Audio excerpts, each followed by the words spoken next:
शमीशान निर्वाणरूपं विभुं व्यापकं ब्रह्मवेदस्वरूपं निजं निर्गुणं निर्विकल्पं निरीहं चिदाकाशमाकाशवासं भजेऽहम्।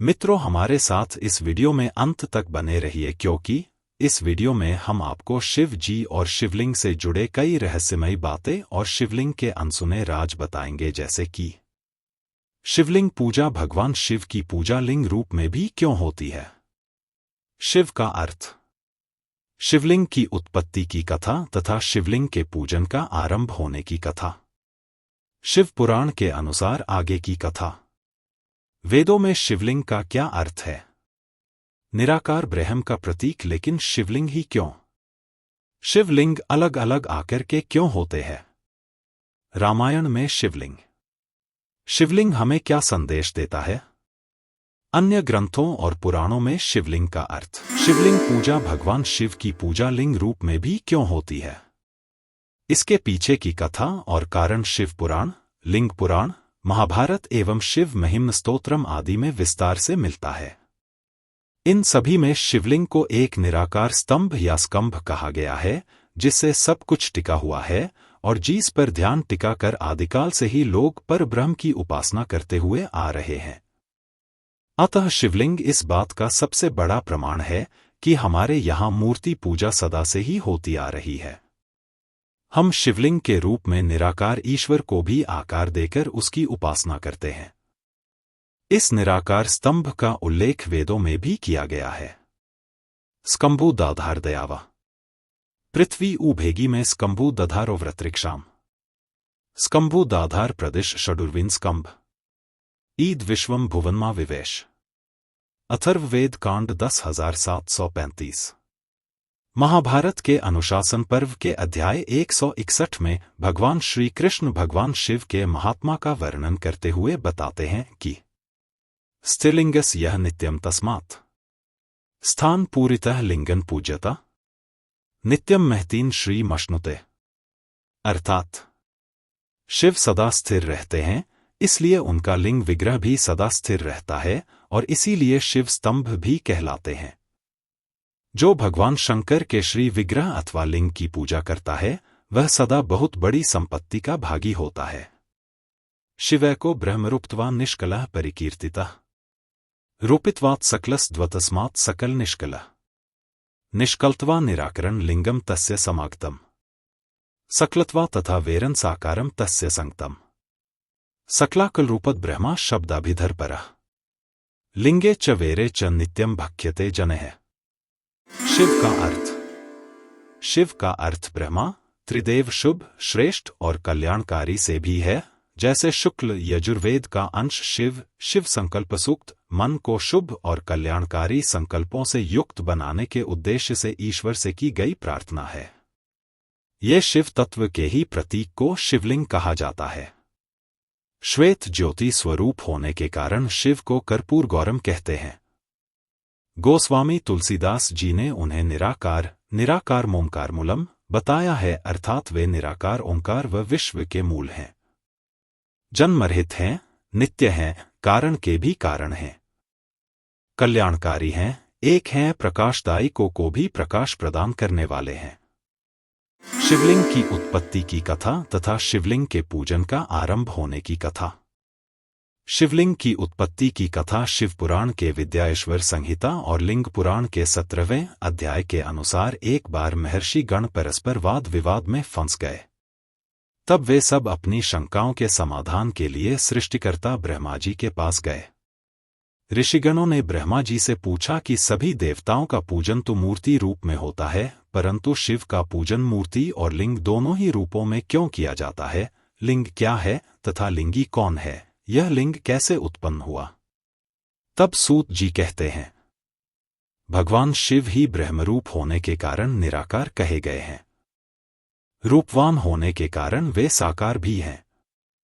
निराकार होने के कारण ही उनकी पूजा का आधारभूत प्रतीक भी निराकार ही प्राप्त हुआ है, अर्थात शिवलिंग शिव के निराकार स्वरूप का प्रतीक है। शिवलिंग के उत्पन्न होने एवं सब जगह उसका पूजन आरंभ होने का कारण बताते हुए ब्रह्मा जी कहते हैं, एक बार जब प्रलय उपस्थित हुआ तब मैं ब्रह्मा जी समय अवस्था को प्राप्त था तथा नारायण श्री विष्णु जी प्रलयाणव में शयन कर रहे थे। उस समय हम दोनों ही सदाशिव की माया से मोहित थे। श्रीहरि को इस प्रकार जलस्थित कमल पर सोते हुए देखकर मैं रजोगुण के उद्रेक से पद्मयुनि ब्रह्मा उस क्षण उनकी भी माया से मोहित हो गया और उस सनातन को हाथ से पकड़कर उठाते हुए क्रोधपूर्वक मैंने उनसे कहा, तुम कौन हो, मुझे बताओ। स्वच्छ कमल के समान नेत्रों वाले प्रभायुक्त सतो गुणयुक्त भगवान श्रीहरि ने अपने सम्मुख विराजमान मुझ ब्रह्मा को देखा और शैया से उठकर थोड़ा हंसते हुए मधुर वाणी में मुझसे कहा, हे महाद्वितीय, हे वश, हे पितामह, आपका स्वागत है, स्वागत है। इस पर माया से मोह भाव को प्राप्त हुए। ब्रह्मा जी भगवान विष्णु जी से बोले, मुझ विश्वात्मा विधाता जगत के रचिता विश्व के उत्पत्ति कारक को तुम वत्स कहकर क्यों संबोधित कर रहे हो? जैसे कोई गुरु अपने शिष्य को करता है, तुम मोहयुक्त होकर मुझे से इस प्रकार क्यों बोल रहे हो? इस पर श्रीहरि ने मुस्कुराते हुए मधुर वाणी में मुझसे कहा कि ब्रह्मा, आपने मुझे सनातन परमेश्वर के अंग से ही अवतार ग्रहण किया है तथा विश्व की उत्पत्ति के कारण स्वरूप मुझे ऐश्वर्य संपन्न अच्युत की माया को ही अब आप भूल रहे हैं। हे चतुर्मुख ब्रह्मा, आप सत्य को जानिए, सृष्टि का कर्त, बालक संहारक व देवताओं का स्वामी मैं ही हूँ। मैं ही परम ज्योति, परम समर्थ परमात्मा हूँ।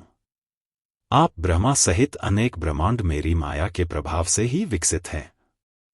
यह सब कह सुनकर मायावश हम दोनों में परस्पर विवाद बढ़ता गया तथा राजोगुण की वृद्धि से प्रलय सागर में हम भीषण संग्राम करने लगे। उसी समय हमारे समक्ष एक महान द्विपतिमान अग्निस्तंभ के समान तेजो राशि में लिंग प्रकट हुआ। हम दोनों के अभिमान को मिटाने के लिए त्रिगुणातीत ने हमारे मध्य में निराकार स्तंभ के रूप में अपना स्वरूप प्रकट किया। तयुर्मानन निराकर तो दन मध्य परमेश्वर निष्कल स्तंभरूपेण स्वरूपम समदर्शय। अग्नि स्तंभ के समान अर्थात सहस्रों अग्नि ज्वालाओं से व्याप्त उस तेजोमय लिंग को देखकर हम दोनों स्तब्ध रह गए। तब भगवान विष्णु जी ने मुझसे कहा, यह दिव्य अग्नि स्तंभ क्या है और यह कैसे प्रकट हो गया?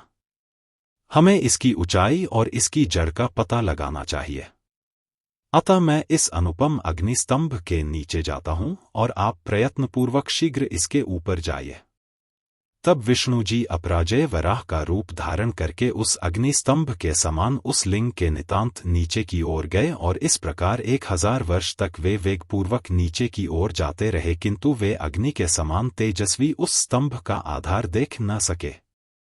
दूसरी ओर ब्रह्मा जी भी हंस का रूप धारण कर वायु के वेग से उड़कर पूरे प्रयास के साथ उस लिंग का अंत जानने के लिए ऊपर की ओर जाते रहे। इस प्रकार विष्णु जी तथा ब्रह्मा जी 1000 वर्षों तक पूरे वेग से यत्नपूर्वक उस अग्निस्तंभ के नीचे तथा ऊपर की दिशा में गए, किंतु वे दोनों उसका पार पाने में असमर्थ रहे। अनेक प्रयत्न के बाद भी उसके ओर छोर का पता लगाने में सक्षम न हुए।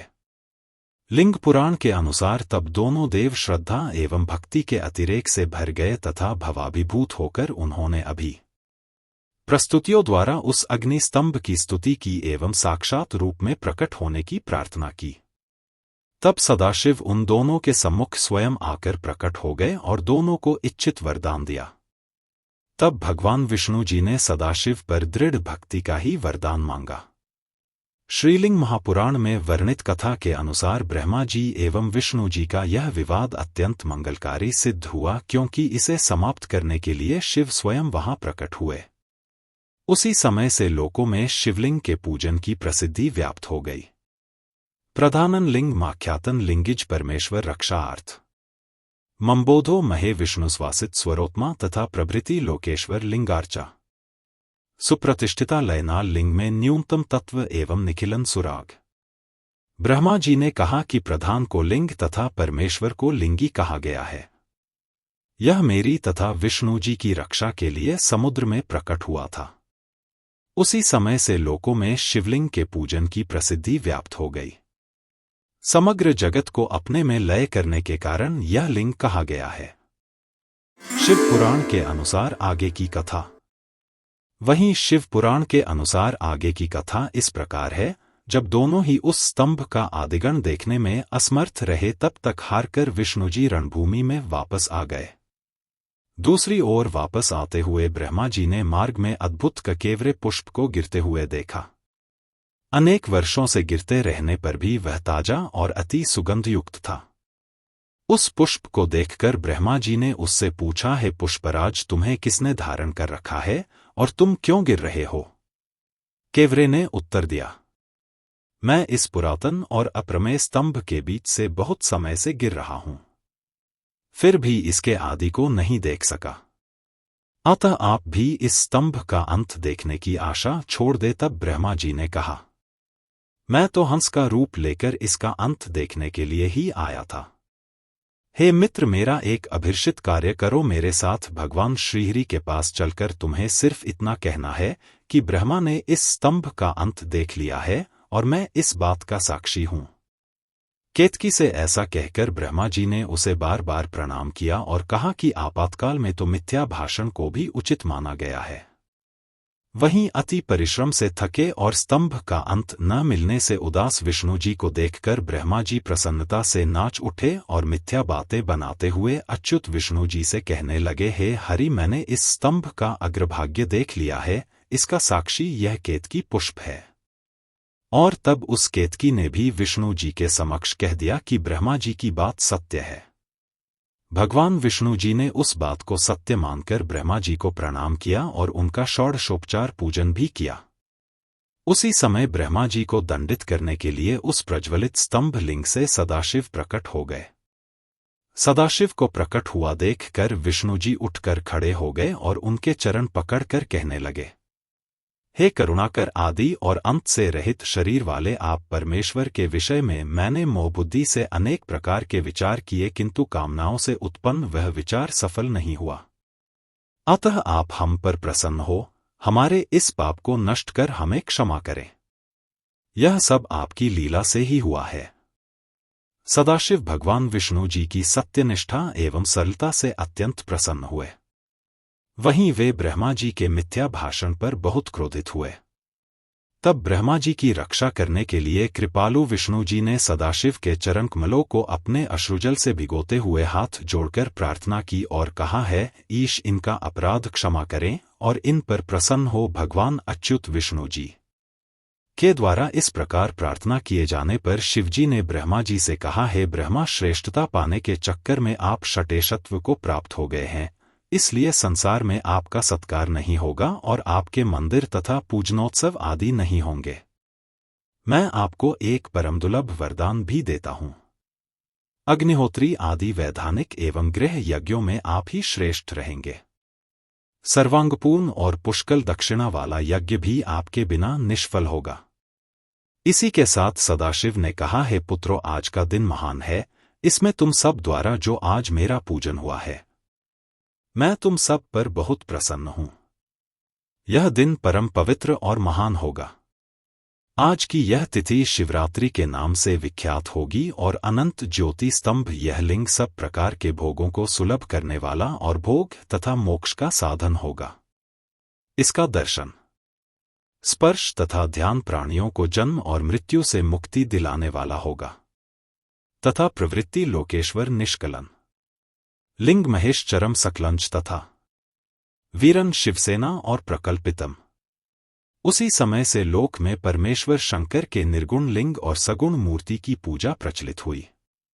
इस घटना का उल्लेख करते हुए गंधर्वराज पुष्पदंत शिव महिमय हस्तोत्तरम में कहते हैं, तवैश्वर्य यत्नद्यपुरी विरंचित हरित परिचेतु याता वर्णल मन्नस गंधम पुष्प तत्व भक्ति श्रद्धाभरा गुरु गंजभ्या गिरीश स्वयं तस्थ तब्या तब के। ब्रह्मा, विष्णु और महेश एक ही हैं, बस सृष्टि कार्य के संचालन के लिए ये हमें अलग अलग रूपों में जान पड़ते हैं। उनका उद्देश्य ऐसी लीलाएं करना भी होता है। जिससे मानव समाज शिक्षा और मार्गदर्शन पा सके। कभी शिवजी केंद्र में बैठ जाते हैं तो कभी विष्णु जी नहीं, तो सभी पुराण तो हजारों बार यह बात कह चुके हैं कि हर और हरि में कोई भेद नहीं है। वे स्वयं ही चिंता करते हैं और स्वयं ही समाधान निकालते हैं, स्वयं ही गलतियां करते हैं और स्वयं ही सुधार करने का मार्ग बताते हैं। शिव पुराण में पार्वती जी ने स्वयं ही कहा है कि सदाशिव निर्गुण ब्रह्मा है और कारणवश सगुण हो जाते हैं। मित्रों, समय मर्यादा को ध्यान में रखते हुए इस वीडियो में केवल इतना ही, किंतु हम जल्द ही इस वीडियो का दूसरा भाग आपके लिए लाएंगे, जिसमें हम आपको नीचे दिए गए मुद्दों की कथा से अवगत करवाएंगे। वेदों में शिवलिंग का क्या अर्थ है? निराकार ब्रह्मा का प्रतीक शिवलिंग ही क्यों? शिवलिंग अलग अलग आकर के क्यों होते हैं? रामायण में शिवलिंग हमें क्या संदेश देता है? अन्य ग्रंथों और पुराणों में शिवलिंग का अर्थ, इन सभी अंजनी मित्रों, आशा करते हैं कि आपको हमारा यह वीडियो पसंद आया होगा। हम आपके लिए ऐसे ही अनोखी, दुर्लभ और अनसुनी पौराणिक कथाओं के वीडियोस लाते रहेंगे। उन्हें देखने के लिए अभी ही हमारी चैनल को सब्सक्राइब करें और अपने प्रियजनों को भी हमारी संस्कृति एवं पौराणिक इतिहास से अवगत कराने के लिए हमारी चैनल और वीडियोस को शेयर करें।